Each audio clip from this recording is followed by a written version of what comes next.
can't really talk, so I just want to welcome everybody, say thank you for coming. I wanted to explain on the table there are rocks, and Jackson couldn't be here today, so I put the rocks on the table so that maybe I could do that with him at home with the rocks and the messages that you write on the rocks. That's what they're for. And other people are going to talk and I can't, so I wanted to just give a message through a video that if the pictures could talk, that would be me talking. So that's that. Thanks for coming. We've come a long, long way. Just look at me and you, and all the dues we've paid.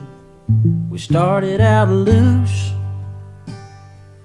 on those dirt road nights. Now who could have saw this come back then in the headlights? Suppose it was a different song. Suppose I would have loved you wrong. No telling who we might be without you and me. But all I know is we would love nice and slow all night long, learning how to hold on tight. I was yours, you were mine, and all was right with the world.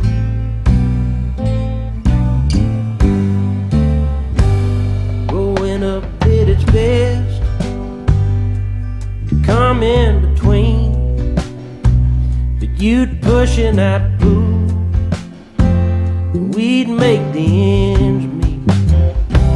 A couple times we came close to calling it quit. Love will put you through hell.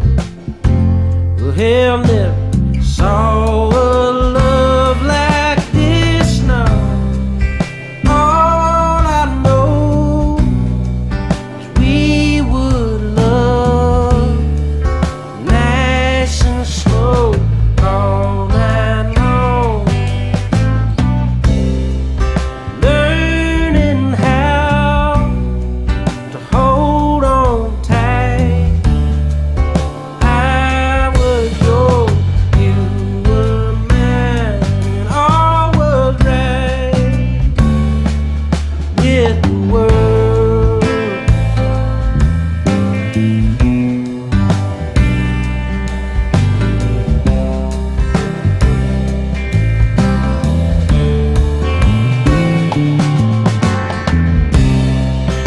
All I know is we still love nice and slow all night long. We know how to hold on tight. I'm still yours, you're still mine, and all is right. Yeah, all is right. All is right with the world.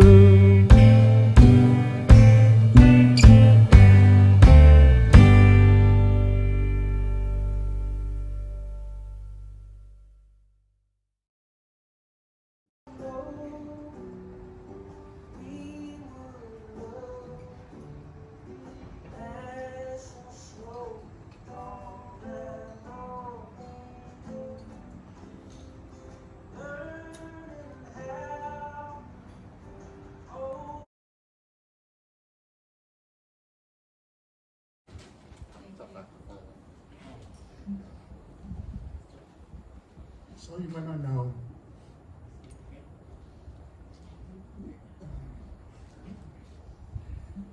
Jess and Steve is my father's son.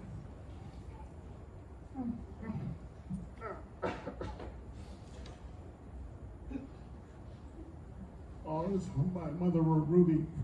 So my mother had a stroke and I said, with Ron, she couldn't make it today, but she's still COVID. We were only 2 years apart. We grew up together, growing up, sharing comic books, Star Wars, of course, the Miracle Nets, and sports. I remember 1973, Pete Rose had that fight with Bud Harrelson in the second base. We were so mad. So what were kids gonna do? Now we get back at Pete Rose. So we drew a mustache on his rookie card. We played wiffle ball at home, basketball, bowling. And bowling, you ask, because we took Mike's Fisher-Price bowling set. And we bowled in the laundry room, but we had to stop because we were cracking the tiles in the bathroom. So Ron and I would bowl down the hallway. I'm more conservative. And so I would have this little, straight ball. But Ron, he would bowl with his foot sticking out. His arms flailing, probably like his golf game. There's a picture of him bowling over there. But we're in a team league together. But he was more of an outgoing person. His library job was artist. His little league. I remember once my father worked for NBC, so we took us to Massachusetts to a golf game that NBC was covering. I think one of the PGA tours. And I think it was Pleasant Valley because I had the t-shirt.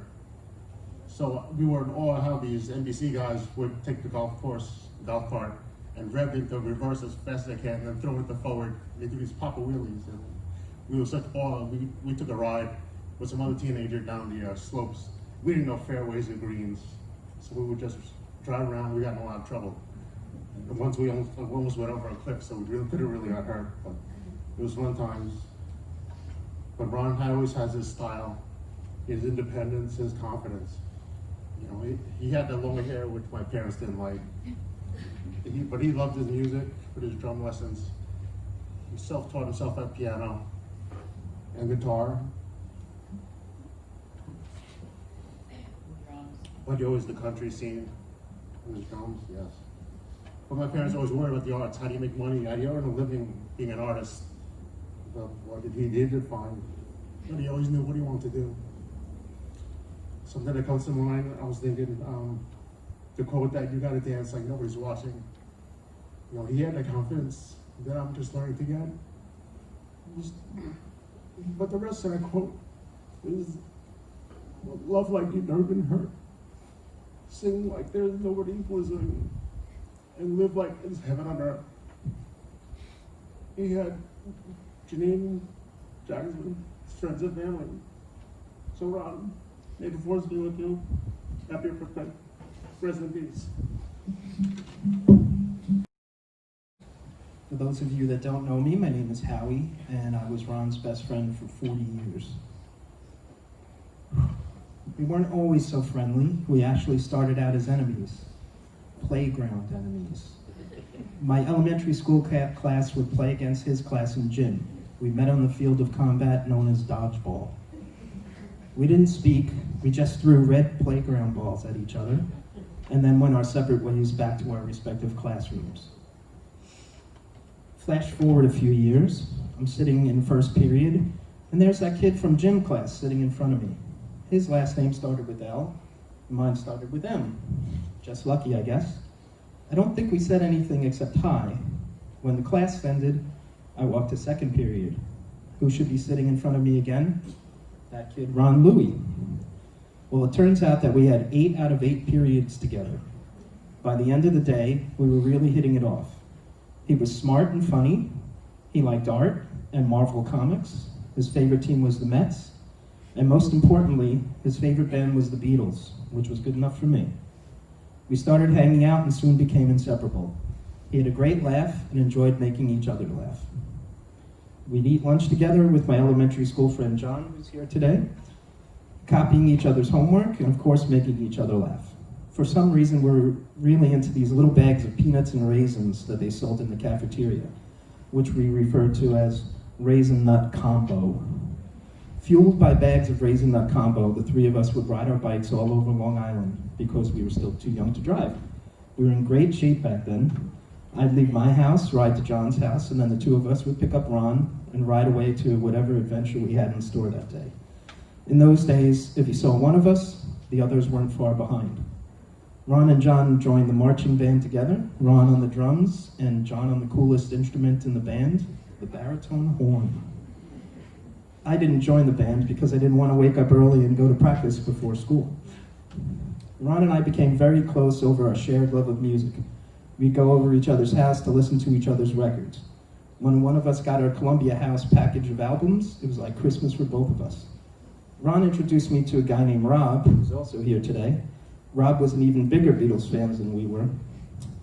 We'd hang out and watch bootleg videos and make tapes for each other. The three of us worked at a record store together and would attend Beatle conventions and events. We were still going to Beatle things together in our 50s. Of course, it got easier after we finally got our driver's licenses. Ron and I were in the high school art club along with our friend Deb, who's also here. We had so much fun in our double period class and on our field trips. We probably did more talking and laughing than making art, but it was such a great time. Ron, of course, would go on to study graphic design at the School of Visual Arts and eventually start a company with his colleague and partner, John. I remember when they were forming the company and Ron was running potential names by me. He showed me the subway sign that became the inspiration for the company name, Opto Design. I told him that I really liked the name, though I'm not sure that had any influence on their decision. Probably not. John and Ron would work together as partners for 21 years, producing a ton of wonderful work and making a lot of lasting relationships, many of whom are also here today. When Ron moved into the city, we still always found time to hang out. He was there the first night I hung out with my future wife, Donna. Donna came to understand that if she was going to date me, Ron came as part of the package. I didn't like dancing back then, and I still don't. If we went out to a club, Donna would dance with Ron or John, or both, while I listened to the music and held up the wall. Ron, Donna, and I spent a lot of time together, including once sharing a two-man tent between the three of us on a weekend camping trip. Don't worry, I slept in the middle. When Donna and I got married, Ron was my best man. He made a wonderful speech, and after my obligatory first dance with my new bride, Ron took over and danced with Donna at the reception. A little while down the line, Ron took a liking to Donna's curly-haired friend from work. They gradually started dating and eventually got married. My best friend married my wife's best friend. How great is that? We became even more like a family. We went on vacations, had dinners together, and hung out all the time. We had a lot of fun. Ron loved Janine, was embraced by her big family, and became an important part of their lives. Eventually, we two dodgeball foes became fathers. Luckily, we had two great mothers to help us along. Together, we watched my daughter Kelly and Ron's son Jackson grow from infants to toddlers to teens to young adults. To Kelly, he was always Uncle Ron. Ron's love for Jackson was something to see. He always looked out for him, protected him, and tried to do what he could to make sure that Jackson was happy. Whenever I saw Ron, I would always ask, "How's Jackie?" His face would light up as he told me about Jackson's latest adventure, rock climbing, or something funny that he did. Like Ron, Jackson loves getting out and doing fun things. Jackson was the light of Ron's life. He was a very proud father. Through Ron and Janine, Donna and I met some of our favorite people in the world, including her wonderful friends and family. We've had so many great times together over the years. Parties, barbecues, hanging at the beach house, concerts, and fun. Some of the guys started playing poker together regularly, and it seemed like Ron would always win. I'm not sure if this was because of his exceptional poker skills, or more due to the fact that he didn't drink and would just wait out the rest of us until we got sloppy. Then he would laugh and take our money. Ron wasn't one to sit around. He was a real liver of life and got many of us to do things that we otherwise would never have done. He also seemed to be good at everything. Many years ago, we went pitch-putt golfing at the course at Jones Beach, just to try something new. Ron really enjoyed it and decided to try out actual real golf. He asked me to go with him. I was thinking about it until he mentioned that we'd be getting up at 5:30 in the morning on a Saturday. As I mentioned before, I don't like getting up early, so I told him, have fun. And have fun he did. This turned into a lifetime love of golf, and he developed into an excellent player, as many of you that did get up early and play with him know. He even took on the famous Bethpage Black course in our hometown.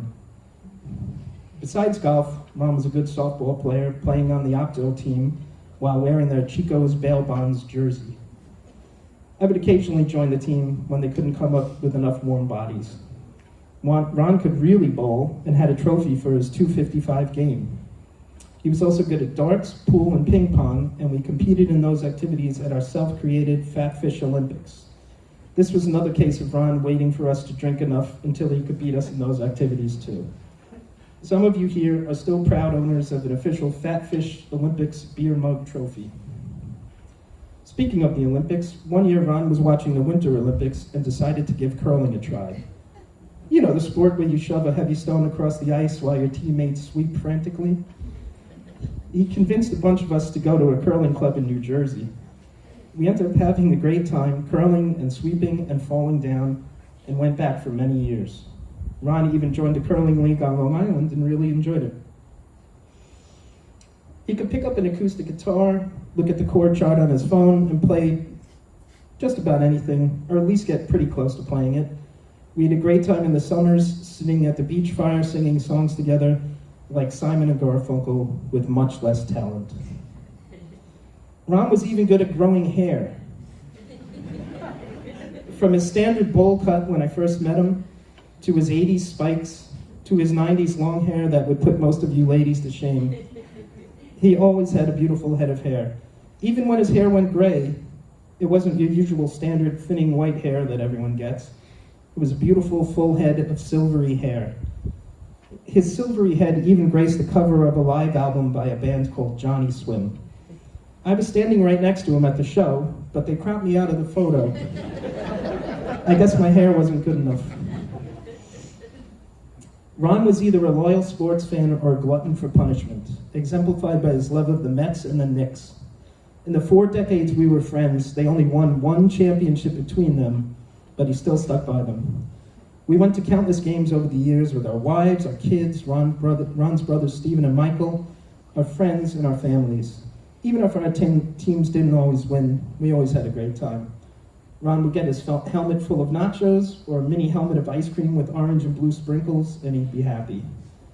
I remember our last game at Shea Stadium, right before it was being torn down. He laughed and rolled his eyes at me when I kissed the brick wall of the stadium when we left. He loved his sports, but his favorite activity was seeing live concerts. We attended our first real concert together when his father Sen drove us to see the Simon and Garfunkel reunion because we were too young to drive. We were so far away, but it was still amazing. Ron didn't have many vices, but he was definitely addicted to music. He attended many hundreds of shows with his friends, family, and of course Janine. He would even go on his own if no one was interested, or he just wanted to catch someone after work. From the Ramones to Loretta Lynn, from the Allmans to the Zombies, he always loved his rock music and later developed a real love of Americana music and would turn on anyone that would listen to great lesser-known artists. He had terrific tastes and would rarely steer you wrong. Live music gave Ron a real release, and he took amazing concert photos and posted them on Instagram. He went to a ridiculous amount of shows, really ridiculous amount of shows, and became so well known on the Americana circuit that Rolling Stone Country did a great article about him after he passed. He even liked to do karaoke and would belt out Springsteen's Thunder Road when given a chance. Right, Deb? For the last concert we saw together, Ron and I took a road trip upstate to see Squeeze, a band that we both loved from back in the 80s. Of course, Ron had it all planned out, and he searched the area for a nearby barbecue joint. He loved his food, too. We feasted on some great ribs and pulled pork before heading off to the venue. At the show, we stood next to each other on the rail, me with my beer, and him with his Sprite and his camera. The band was still terrific, and it was a special night, especially in retrospect. Ron and I had acquired comfort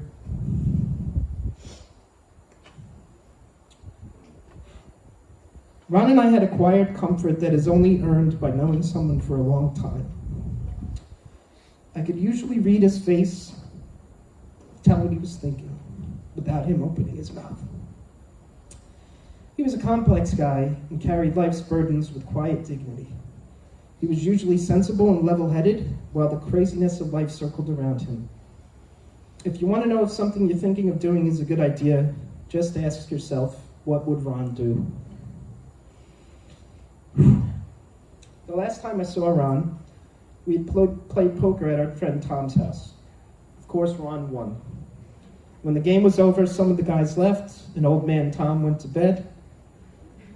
Ron, Jim, and I started shooting pool, and I put on some Willie Nelson.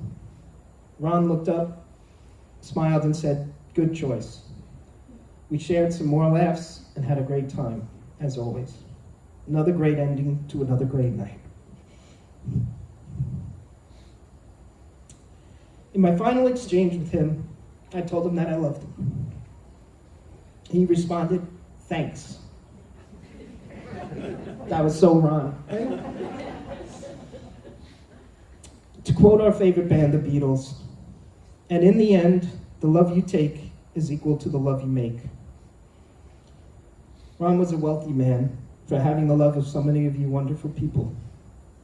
You could fill City Field with the people he has affected in a positive way. Ron kept his feelings close to the vest and didn't usually share them, but please know that he loved you all. He wasn't perfect, but he was pretty fucking great. I want to thank Ron for 40 years of friendship, family, and fun. I will cherish the memories. We grew from children to adults to fathers together and shared an innumerable amount of life's special moments. We always had each other's backs and usually got along even though we were very different people. He was the brother I never had. Ron, I'll miss your smile and your hearty laugh. I'll miss your knack for getting me out of the house and off on some adventure. I'll miss just hanging out and spending time together. I think of you every day and will carry you with me for the rest of my life. You're part of me. Happy birthday, my dear friend. I love you, buddy. Thank you. Ron and I were partners together for almost 20 years. He sat 10 feet away from me for those every day for that time. And I always took for granted he would be there. And never imagined I'd be having this conversation now. I met him in 1991. He worked for Paula Scher, one of the design greats at the time on the rise, and today arguably one of the greatest designers we've ever had. And I worked for an equally talented man named Woody Pirtle at Pentagram. And she had just joined Pentagram, and I was sent over there to talk to Paula and Ron about the project we'd been given, and she might be able to help out with. And here was this young, thin, whisper-thin man, big mop of jet black hair, smile, and a twinkle in his eye.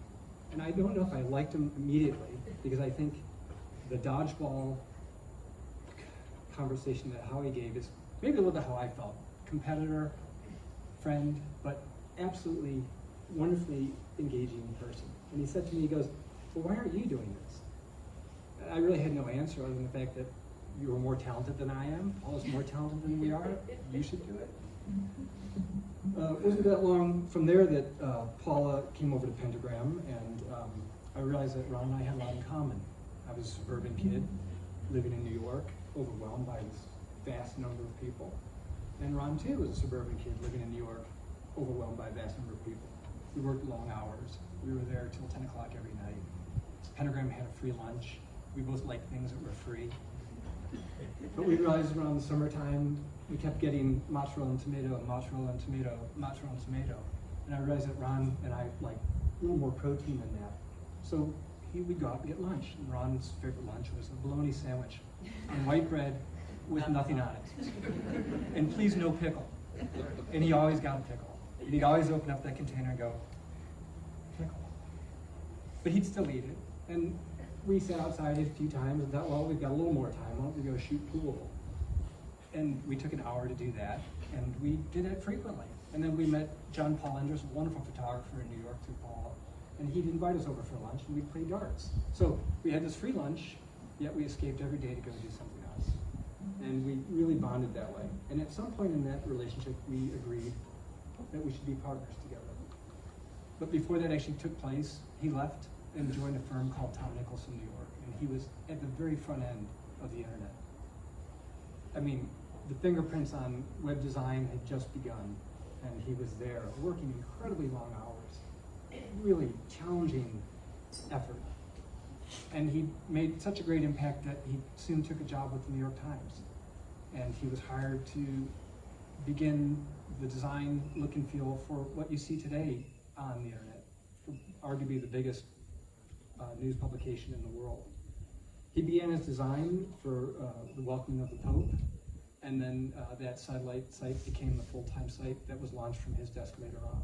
He wasn't there, he was at home asleep, but it launched at 2 a.m. in the morning. And he wants to show you how early it was for him to be there, for something we take so for granted now. Everybody's got their phone and email, and they look at this product. It was so early in the process that when they ran a full-page ad in the New York Times saying, come look at the website, he said traffic to the website didn't change a bit. So the people that were looking at the internet and looking at the print edition weren't the same people. So we had agreed we'd start this company, and stupidly, I left a good job and he left a good job. And we sat in Janine's backyard, and Laura, my wife, and Janine looked at both of us and said, are you sure you really want to do this? They didn't say we were stupid. They just said, you're leaving 2 great jobs. Why would you do it? And it never even seemed like we wouldn't do it. And we just kept going forward.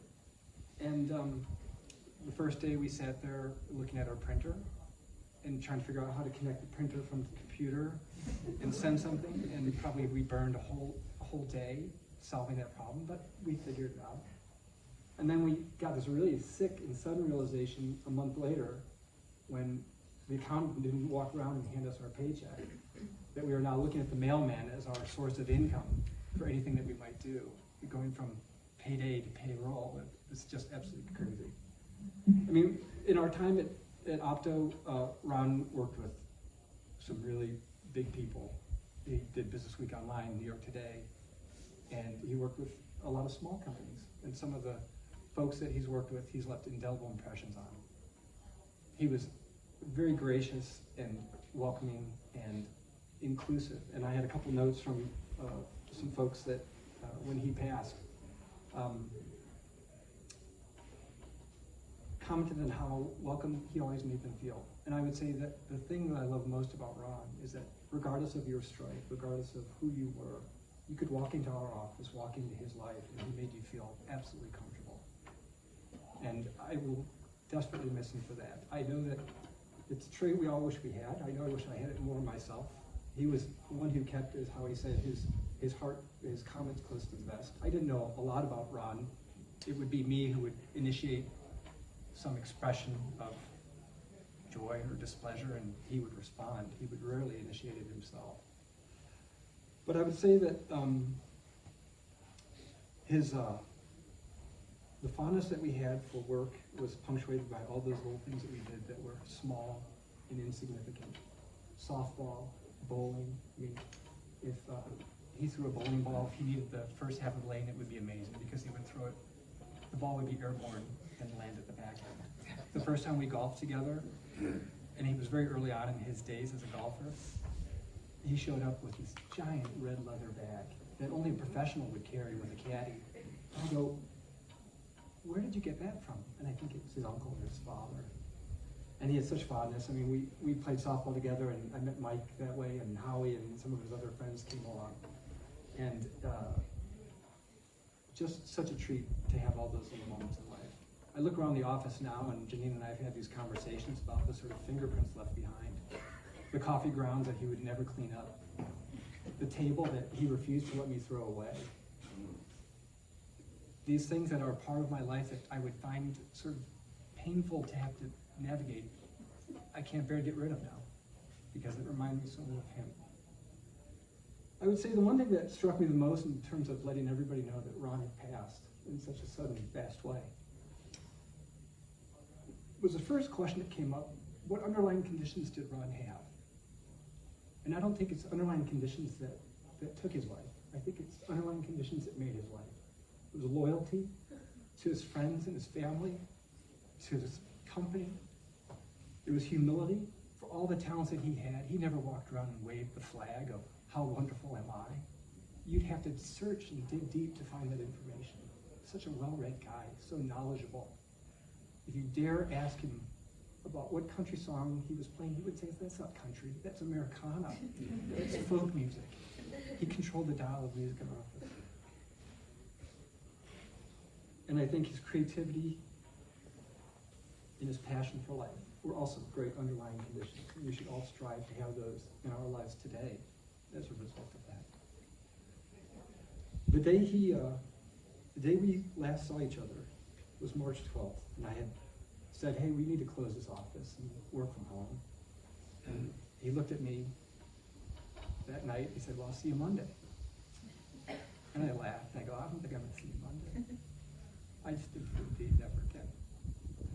So I wished I'd had the opportunity to say then that I loved him, but I think he knew it. I mean, we were in business together for a long time, and I wouldn't say it was always easy, but it certainly was a lovely one and partnership to have. I want to start by thanking Janine, who I love so much, for asking me to do this. You know, it means the world to me. I know Ruby's not here, but I also want to give my condolences to Michael and Stephen and their family. In one of the many cruel twists of fate from this virus, I'm so sorry that today is the first time that I've had to be around you since your brother left us. I hope that what I say today can not only bring you comfort and healing, but allow you, your families, Janine and Jackson, to stand up straight, hold your heads high, and smile with pride for bringing such a wonderful person into all of our lives. Back in March, when panic began to set in, I, like the rest of you, could never have imagined the winding road that was going to bring us here to today. Even when things looked bleak, we all thought that there would be a long, difficult road to recovery ahead. We could never imagine what was going to happen next. While Ron was in the hospital, like all of you, you had your last moments. Ron and I, like always, we were texting about Netflix and Star Wars and what shows we were going to watch next. I never thought that that would be the last time we'd speak, that there would be no next. And I'm so happy we had that last exchange. But today, those messages sit in my phone, unreadable, a horrible reminder of one of the worst days I've known. And in the wake of Ron's death, that cruel twist of fate, it reared its head for the first time. We were unable to mourn the loss of somebody we loved so much. We were unable to comfort his family. We were unable to comfort each other. And we were unable to give Ron his proper due that we're finally able to do today. Instead, we were left inside, left to our own devices. We were forced to mourn in solitude, with a cloud of fear and uncertainty literally lingering outside of our front door. And how any of us can truly heal and grieve under those circumstances will always be beyond me. In the days and weeks that followed and months that followed, I, like you, I struggled to make sense of what had happened and why it had happened. At one point, I found myself reading Phil Collins' autobiography, and as the story goes, young Phil Collins thought he finally caught his big break. He was asked at the last moment to play percussion on a track with Ringo and George. And 6 months after he recorded the session, he ran to the store, bought the album, came home, played the album, only to find he was dubbed out. A few months later, he found out he was dubbed out from the song because his performance was so horrible. And as I'm sitting there reading this, instinctively, the first thing that popped into my head was, I can't wait to tell Ron this story, because it's what I would always do. I would always read something, see something, and I'd get excited to see the next time I see him, to tell him some factoid about pop culture or music. And inevitably, he would always know the story that I was going to tell him, but he'd humor me anyway. And as I sat there and thought about this, I caught myself after 2 seconds and realized that I would never get the chance to share this story with him. This same scenario, it cruelly repeated itself over and over the course of these months, each time filling me with sadness and numbness. I was numb because, like the rest of you, we were all living in this world that was essentially on hold. That made us unable to comprehend what had happened or begin the healing process. Healing, it's a strange animal. There's no science, there's no math, there's no timeline, no formula, there's nothing. For some people, it may start today, others tomorrow, others perhaps a year from now. Mine began in earnest this past July. I was getting ready for dinner. We had music on in the background, and Silver Springs from Fleetwood Mac came on. It's a song that had no ties to my relationship with Ron, but we all know it's a beautiful song. And for whatever reason, everything hit me at that moment. And I know he's laughing. I know he appreciates the song. And I know he's listening and he's laughing and questioning why this is the song. But just let me finish, Ron. I'll get there. It hit me, and I don't think my wife knows this. I sat on the couch for 30 minutes. And 4 months of anger, fear, anxiety, stress, sadness, it all hit me, and I cried. And at points I sobbed. I texted Janine. I told her how much I loved her. But in that moment, it was a moment, and I felt something. I literally felt something. I started to calm down, and I came to a realization. You've all heard the saying, "'Tis better to have loved than lost than to never have loved at all." That's not exactly what popped in my head at that moment, but the idea did. Until that time, I'd spent 4 months thinking about how difficult life was going to be without Ron. And it is. There's nothing we could do. We can't bring him back. And it's going to be horrible. But I was missing the mark entirely. I was missing it entirely. At that time, I finally stopped thinking about what I was missing, and I started to realize and appreciate all that he had given to me. We all know him. That's why we're here today. We know he wasn't, like John just said, we know he wasn't your typical outsized personality. He was never the center of attention, not the life of the party. In sports terminology, you'd probably refer to him as a glue guy. He was the person we could always rely on. He kept us all together. If you'd ever been on one of his trips or concerts, you know what I mean by he kept us together. He made sure where we were supposed to be, down to the exact minute. Even once or twice he got Daniel to show up on time. But when we think about people like that, we don't think of them as touching the lives of so many, right? Those people we associate the larger-than-life personality, the person in the center of the room. That was never wrong. But when I looked around and I heard all the stories, I was astounded by the amount of people whose lives he touched.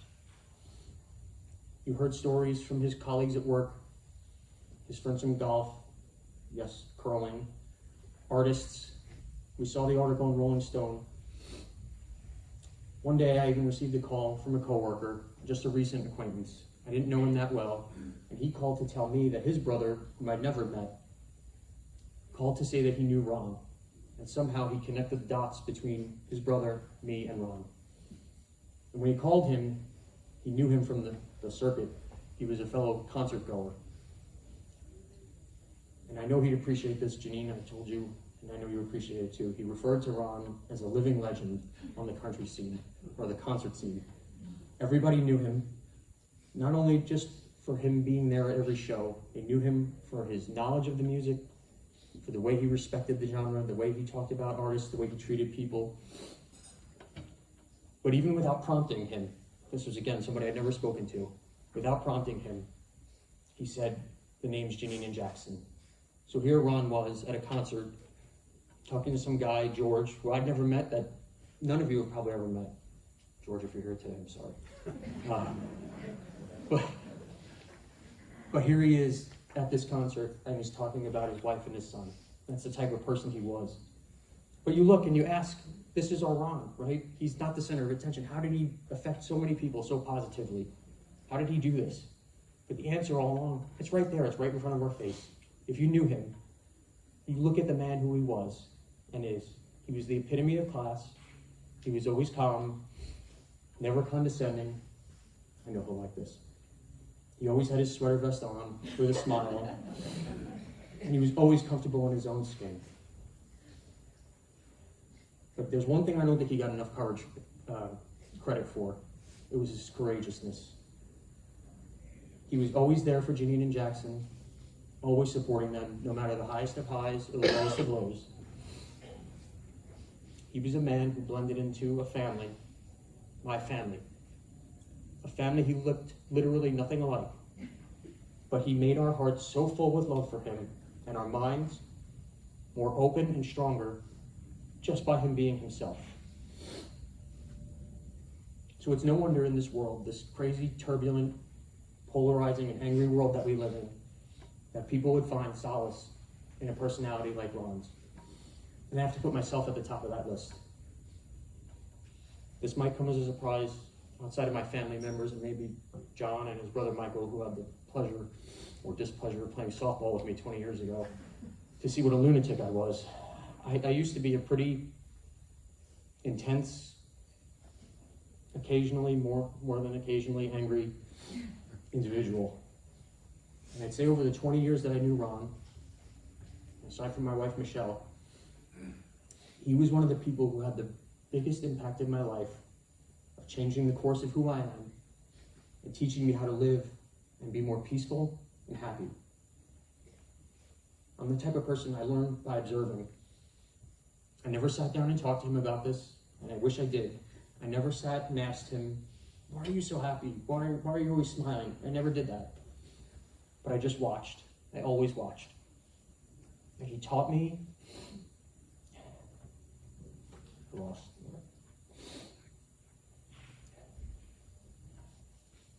He taught me how to brush off the small stuff.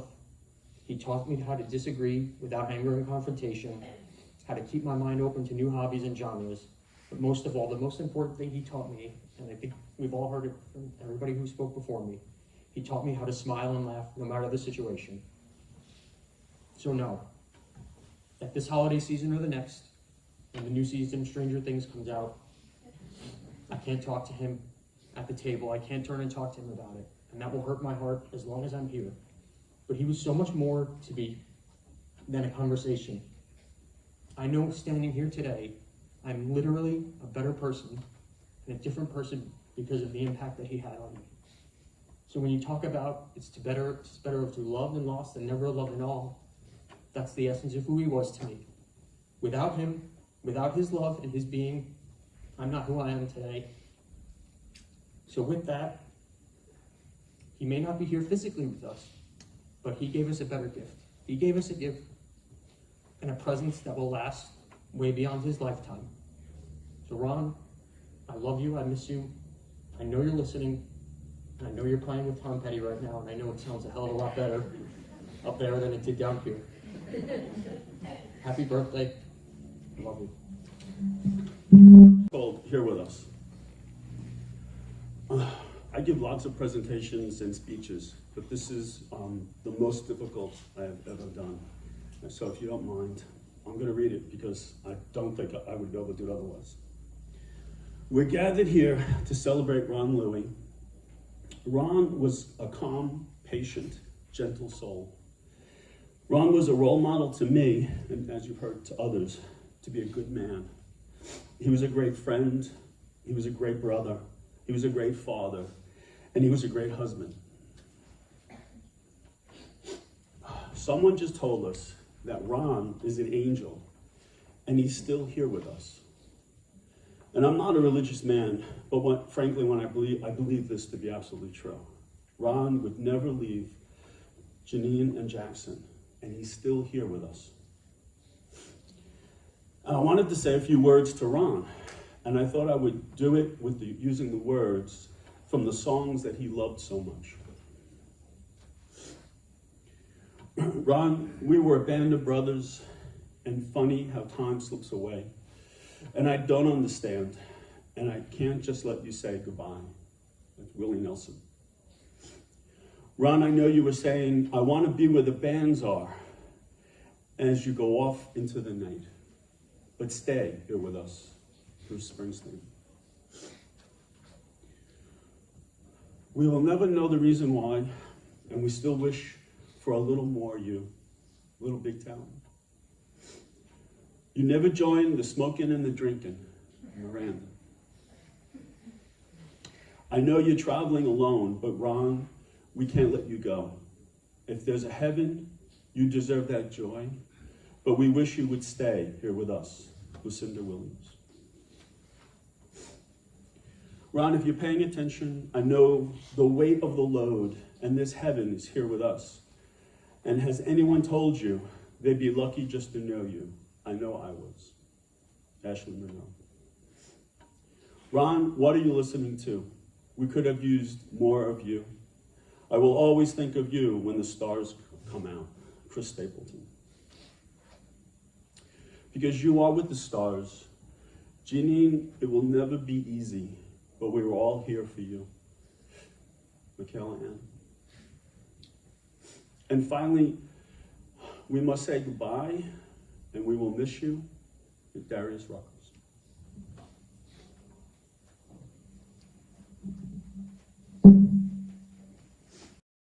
Microphone saying, can you all hear me? Okay, okay. My name is Michaela Ann. I'm a musician from Nashville, an Americana musician, and I met Ron several years ago at this point because he started coming to my shows. And I started noticing him. He would always buy records and merch, and he always would stand up close. Also, my shows were very small, so I could see him. And in the kind of Americana music world and singer-songwriter world, especially female singer-songwriter, there's kind of a type. There's the male fan who usually is an age minimum of 40 and then on up, and they're very devoted, but have kind of a range of personalities that sometimes can be a little overwhelming and invasive at the merch table, and lots of opinions. But Ron was not like that, so I especially noticed that he would come to shows all over the place. I think he came to a show I played in New Jersey, and he never required a lot of attention or time. He would always just very respectfully thank me for the show, buy a record, buy a t-shirt, and head on out. And I always just noticed how nice that was. He didn't tell me how to tune my guitar. He was very kind. And then one show I noticed he had a woman with him, and I noticed on stage and thought, oh, cool, he's got a lady. And I met her after, and it was Janine, of course. And I think it was about a year after that I got an email from my manager saying a fan had requested that I play his private birthday party in Nashville, and I said, sure. It was work, and I said, great, who's the fan? I wonder if I recognize him. And they told me Ron Louie, and I said, oh, Ronnie Vegas from Instagram. And I brought my good friend and fiddle player, Kristen, and I remember us driving together to Husk in Nashville for Ron's 50th birthday, that so many of you were there. And we went into it thinking, all right, we're just gonna play a gig. It's a private gig. We'll probably stand against the wall and be background music. And we were honestly mentally preparing to just be talked over the whole time because we've played private gigs before. And that was not our experience at all. It was really profound that Ron sat everybody down and introduced us and talked about what the music meant to him and you all gave us just rapt attention. And as a musician, that's an incredible gift. And then after we played some songs, we stayed and had dinner, and you all welcomed us into your celebration. I remember we drank a lot, we danced a lot, at least the women, Marlene and Janine definitely, and myself. And Kristen and I left just being like changed by that night, and just feeling like we met a really magical,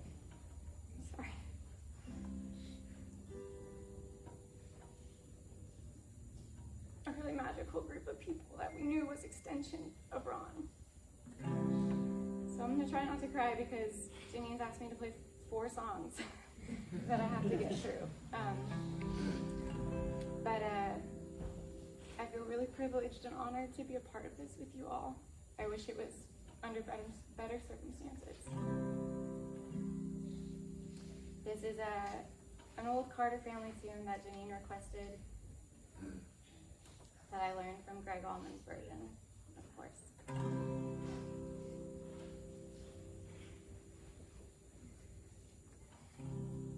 I was standing by my window on a cold and cloudy day,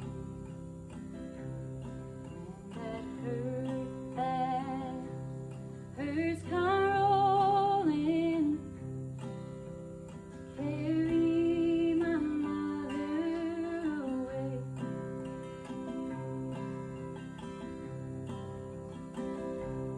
So I told the undertaker, please undertaker, drive slow, for that body you are hauling. Oh, I hate to see her go. Will that circle be unbroken by and by, Lord, by and by? There's a better world awaiting in the sky, Lord, in the sky.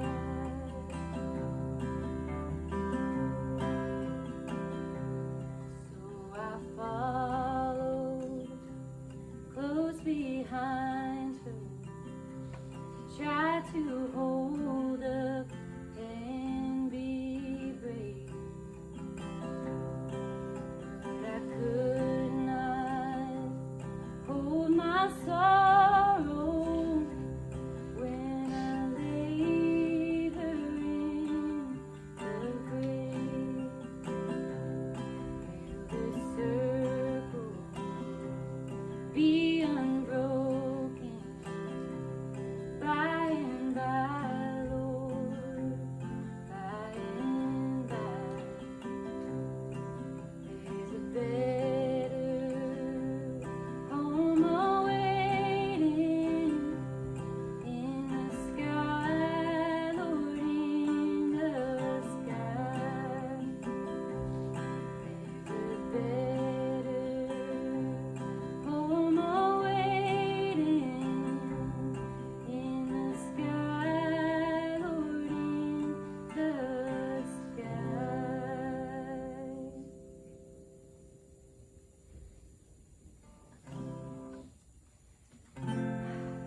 This next song is the next few songs are songs that I wrote, and this was apparently Ron's favorite song of mine.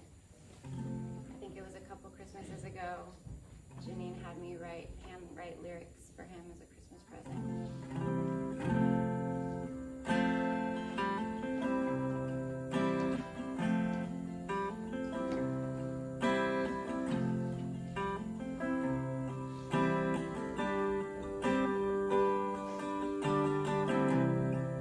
What if this is the last time I change my mind and call it the truth?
I'm gonna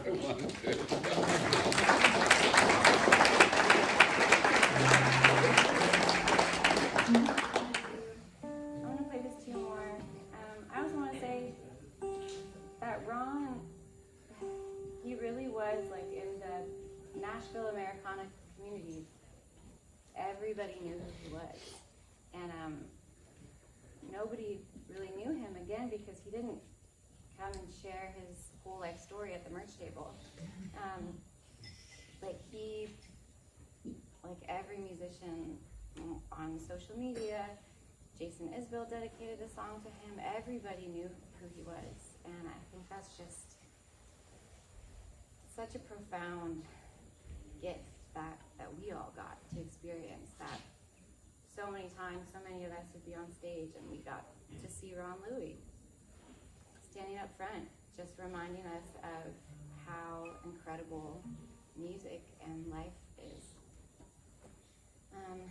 So this is a song I wrote when I lost a family member, as a reminder that we're all connected and nobody ever really leaves us completely. And I do believe Ron is still here with us. This is called Stars.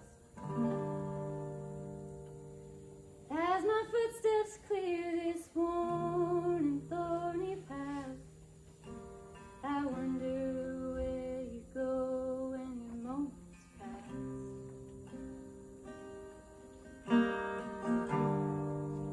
If we're all made up of energy and light, I should feel the warmth of you at my side. You are made of stars. You're inside of me, and then you're never far. You are never gone, but I still miss you here, as I've known.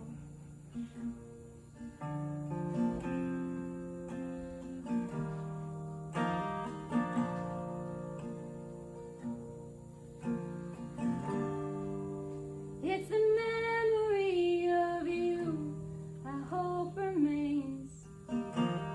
Details like the lifelines on your face.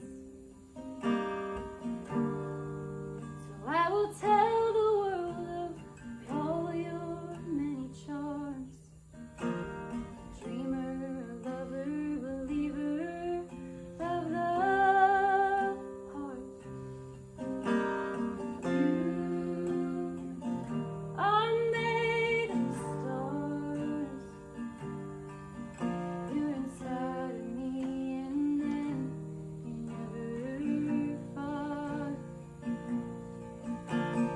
You are never gone, but I still miss you here, as I've known. Still miss you here, as I've known. I still miss you here, as I've known.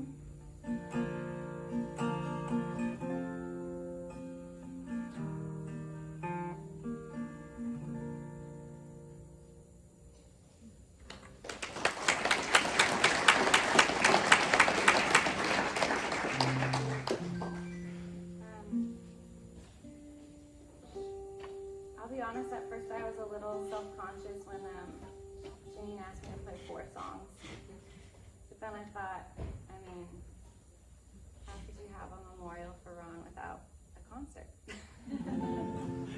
So, again, I'm just really honored to be here and be a witness to this. And I'm going to play one last song, and I wish you all a lot of love and healing.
That was a lot of Ron.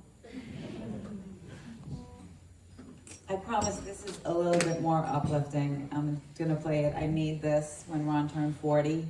I couldn't do another one and it's still perfect. So I'm gonna play this and then I hope you'll all stay for lunch and I wanna come and say hi and talk to everybody, if I can. Ron. How much more of Ron can we have? Never enough. Never enough Ron. Never enough.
Work's canceled.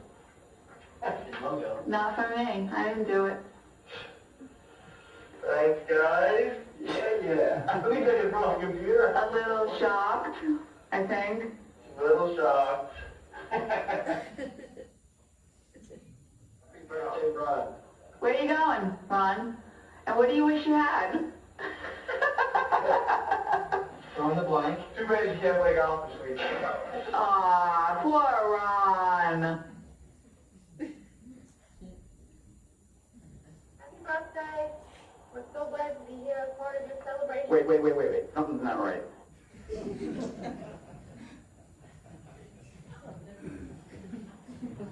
That's better. Didn't do. As I was saying, Ron, happy birthday. We're so glad to be here as part of your celebration. And I just wanted to have you have a better view. So, enjoy the view. Happy birthday, Ron. Welcome to the club. Hi, Ron. Happy 40th birthday. I have known you since you were, I think, 21. It's a long time. We're still very good friends. You're actually more than a friend to me. You, Janine, and Jackson are actually part of my family. And I look forward to many more times with you. And I love you very much. And I really wish you'd do a shot with me. I'm going to work on that. That never happened. Hey, Ron Louie, happy 40th birthday. Welcome to the Old Man Club.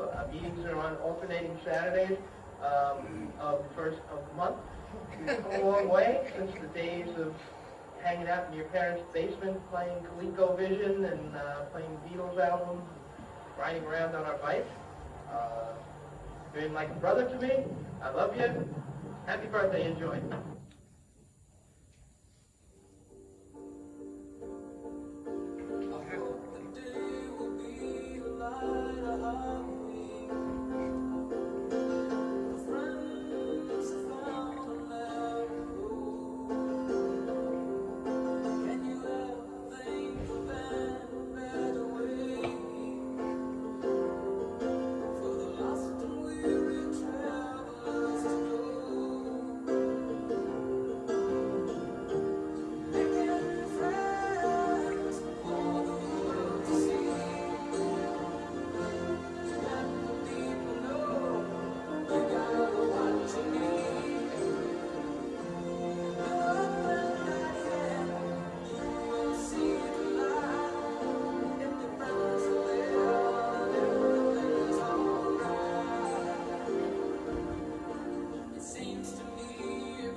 Happy 40th.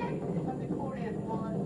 You remember when you came to the country as a young fatty dream? And now, you're the first Mexican on the tour. Happy birthday, Juan.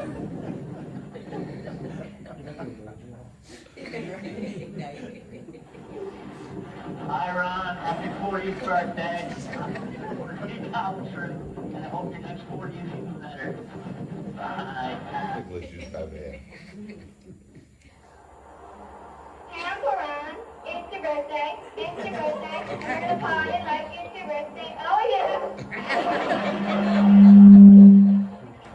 Happy birthday, I love you.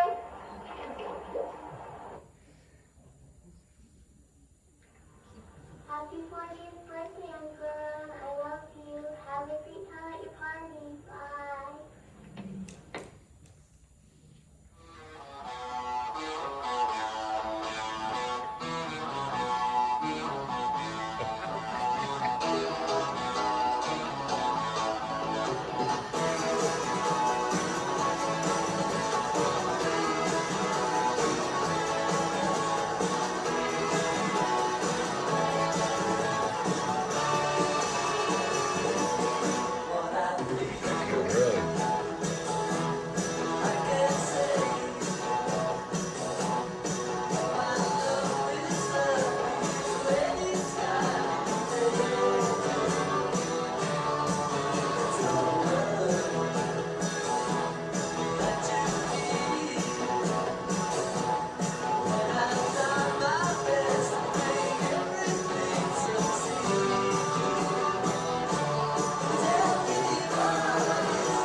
I bet you thought I couldn't do this without you. You know, you wouldn't sing church to Adam's for you as you did to Howie's, and I know you would really hate that, so you gotta be more careful. Anyway, I just want to say everyone's here tonight because you're such a great friend to everybody, and they all love you. But no one loves you more than me. You are the best husband, the most amazing father to Jackson, and you never tell me no. You're just so amazing. We're so lucky to have you. So have a great time tonight. Happy birthday, sweetie. Happy birthday, Daddy. Bye, Mommy.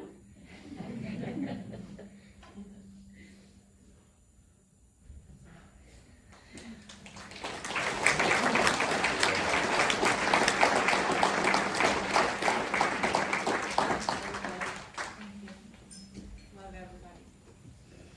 So, I'll walk around now, right? They're gonna serve lunch.